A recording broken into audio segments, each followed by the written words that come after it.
From the dates to KOF Part 3 to Alpha receiving a collector skin, yes, we also finally have the dates for the Exorcist skin.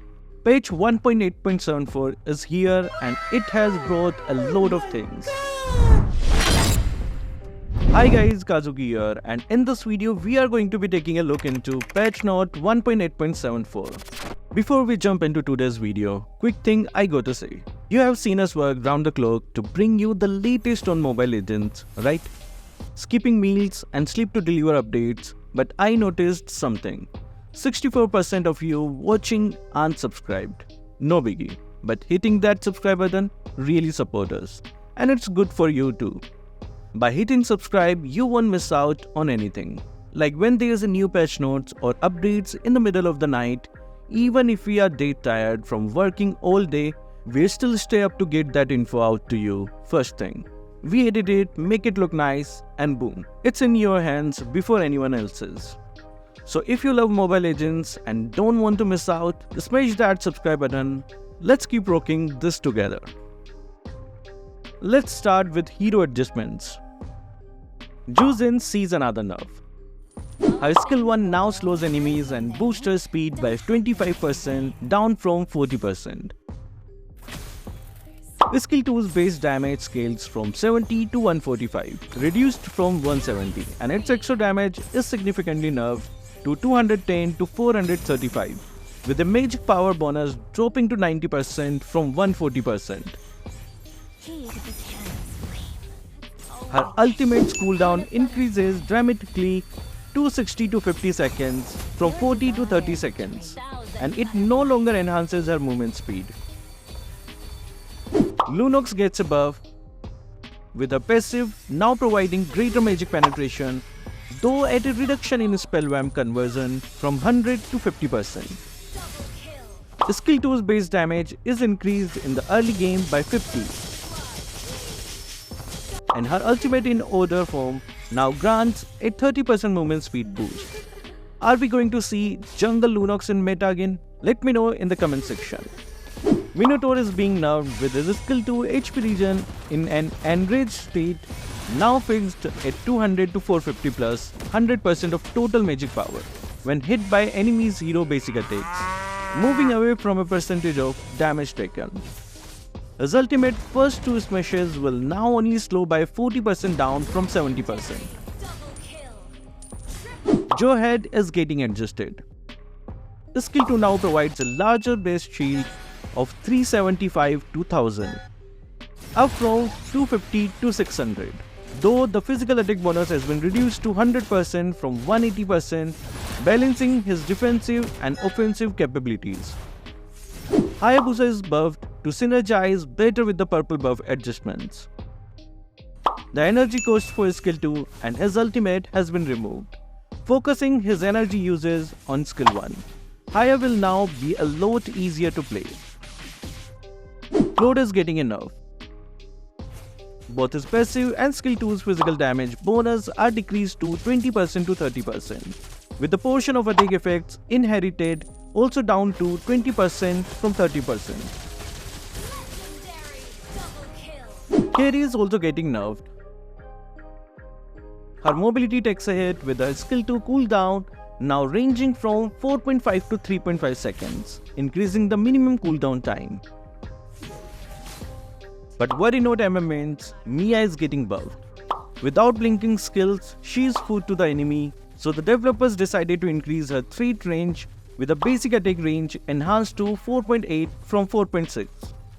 The same concern goes to Layla, for which the skill 1 and skill 2 mana cost are significantly reduced, promoting smoother skill uses and better kiting ability. Joy is getting adjusted. Her speed boost from the ultimate adjusted back to 30% from a lower rate, with a decrease in damage per hit to maintain her mobility without overpowering her.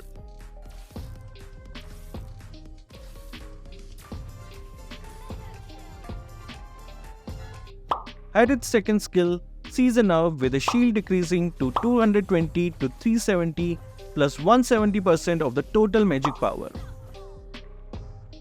Julian's passive is nerfed. with the enhanced basic attacks magic power bonus reduced by 30%.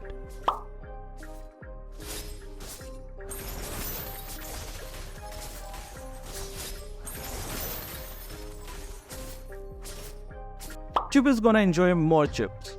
Yes, this was written in the mail. Chip now enjoys enhanced survivability and readiness in combat. His passive HP regen is boosted to 300 plus 45% of lowest HP, and his skill 1's enhanced basic attacks are made quicker by reducing the force swing by 50%.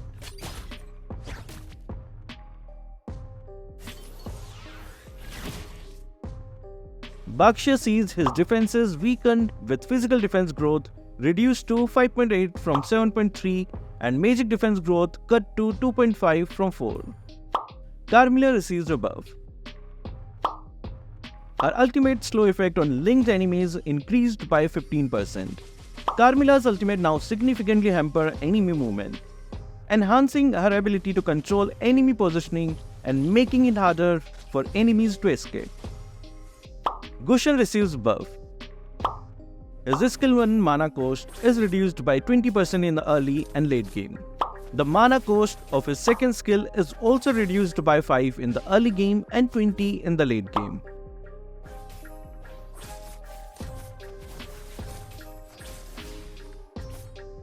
Harley also receives a buff. The mana cost of his skill 1 is reduced by 35 in the early game and 15 in the late game. Yi Sun-shin also joins the list in receiving buff. The mana cost was reduced by 15 in the early and late games.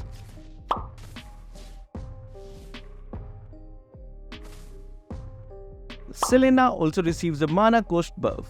Skill 1 mana cost reduced by 10 in the early game and 35 in the late game.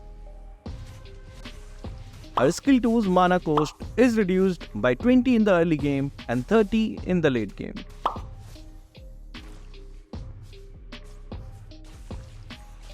And finally, we have Glue with a major buff.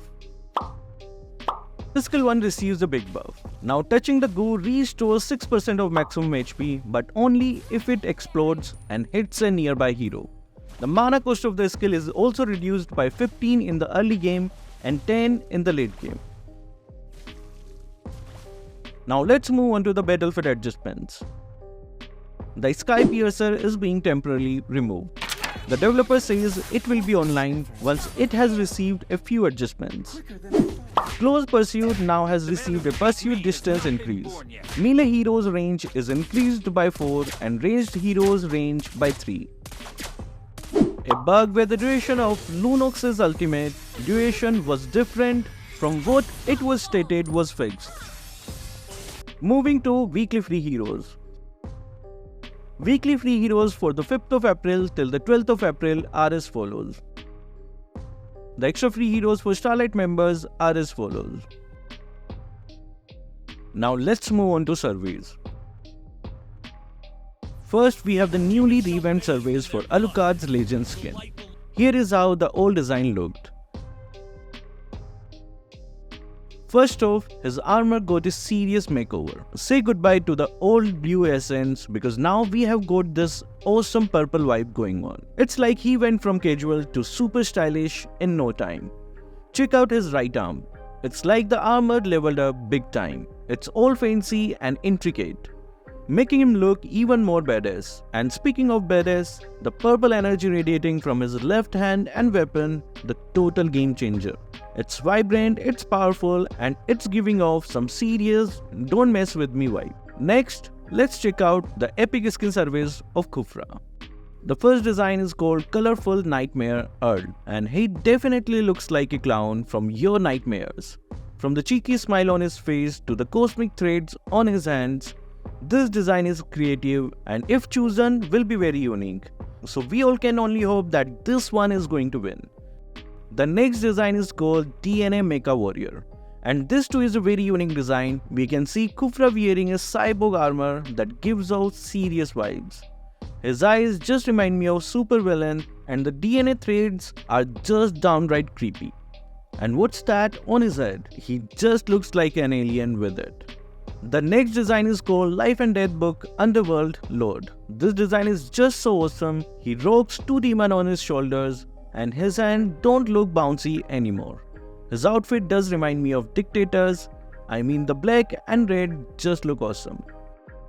The next design is called Thorn Punishment Bishop. And Kufra's got his weakened helm that's all menacing. And check out those spicy purple things floating around him like he's got just playing the part. He's owning it. The dude's armor is a combo of golden bling and some serious knight vibes with the modern twist. He's got this massive gauntlets that look like they could crush you in a hot second. The final design is called Thunder Armor of Lucanity. And he's all about that electric look. Those threads lit with some neon purple and that looks like it's straight out of a storm. His armor sleek with whites and greys and these cool gold accents that pop. Plus the gauntlets have got that glow up with a hint of cyber vibe. But gotta say, while he looks like he could jump you into next week, this style's kinda been done to death. Seems like everyone at Moontoon and their robot dog is into cyberpunk right now. Moving to other updates.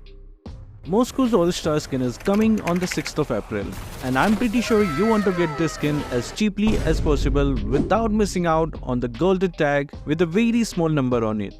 But we all know that it's going to be very difficult to get it. Don't worry, your guy is here to help you with getting a skin as soon and as cheap as possible, as we are running a pre-order event. Yes, all you have to do is just go to our website, click on pre-order Infernal Wimlot, select 1250 plus 162 diamond pack to complete all the tasks and get those juicy extra 800 promo diamonds. Do the payment, I suggest K0 coins for the discount, and your diamonds will be delivered on 13th of April as soon as the recharge event goes live. And that's not it. We also have a full video cooking on how to get the Moscow's All-Star skin in the cheapest way possible. So keep an eye out for it on the 5th of April as you really don't want to miss out on it before you buy the skin. Leslie's annual Starlight is finally coming to the Starlight shop in May along with its perks.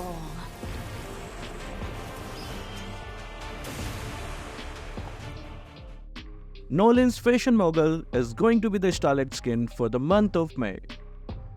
Alpha's Mecha King Perseus is going to be our May collector skin. And the choices are 1-1 Pixel Blast and Veil Supernal Tempest. Harith Psychic is going to be our June collector skin. And the choices are Angela's Floral Elf and Mia's Doom Catalyst. Khalid's epic skin is coming in the month of May, costing 899 diamonds. We finally have a confirmed date for the Exorcist event. It will be coming on May 18th with 2 recharge phases. Either the Jujutsu Kaisen event or the Saint Seiya event is going to come in the month of June or July. The KOF 97 event is coming on the 24th of April. On the same day, Jones's time limited skin is going to be resale with a new design. Here's the artwork of Hellcut Revamp and it will arrive on the original server on the same day. Our cute little Angela's artwork is also updated. Here's a glimpse of Paquito's upcoming KOF skin. This will be for Alice's skin, and lastly, we have Carmilla's skin. Hero number 126, which is going to be an assassin, its concept is out too. Check out its dedicated video from the top right corner. So are you excited about the upcoming events? Ready for new skins? Share your thoughts in the comment section. That will be all for this video. Thank you guys for watching. Keep supporting Kazuki Official.